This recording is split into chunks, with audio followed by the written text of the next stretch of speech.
একবার মেঘ চাষিদের বলল, তোমাদের 5 বছরের জন্য কোনো বৃষ্টি দেওয়া হবে না।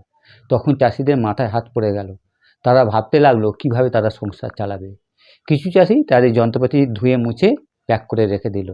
কিছু চাষি তাদের পেশা বদলে ফেলার কথা ভাবতে লাগলো। কিন্তু একটা চাষি প্রতিদিন গরু লাঙল নিয়ে মাঠে চাষ করতে যায়। কিছুদিন পর মেঘ সেই চাষিকে জিজ্ঞাসা করলো, তুমি কি জানো না তোমাদের 5 বছর ধরে কোনো বৃষ্টি দেওয়া হবে না? তখন সেই চাষি বলল, হ্যাঁ আমি তো জানি। তখন মেঘ তাকে আবার জিজ্ঞাসা করলো, তাহলে কেন তুমি গরুর লাঙল নিয়ে প্রতিদিন চাষ করতে আসো? তখন সেই চাষি বলল, আমি যদি চাষ করতে না আসি তাহলে চাষের কাজটাই আমি ভুলে যাব। তখন মেঘ ভাবতে লাগলো, যদি আমরা বৃষ্টি দেওয়া বন্ধ করে দিই তাহলে আমরা বৃষ্টি দেওয়ার কাজটাই একটা সময় ভুলে যাব। এরপর সেই মেঘ বৃষ্টি দিতে শুরু করলো, আর সেই চাষিটা আনন্দে চাষ করতে লাগলো। আর যে সকল চাষিরা তাদের যন্ত্রপাতি ধুয়ে মুছে প্যাক করে রেখে দিয়েছিল, আর যারা ভাবছিল যে তাদের পেশাটাই বদলে নেবে, তারা নির্দিষ্ট সময়ের মধ্যে জমি তৈরি করতে পারলো না এবং চাষও করতে পারলো না।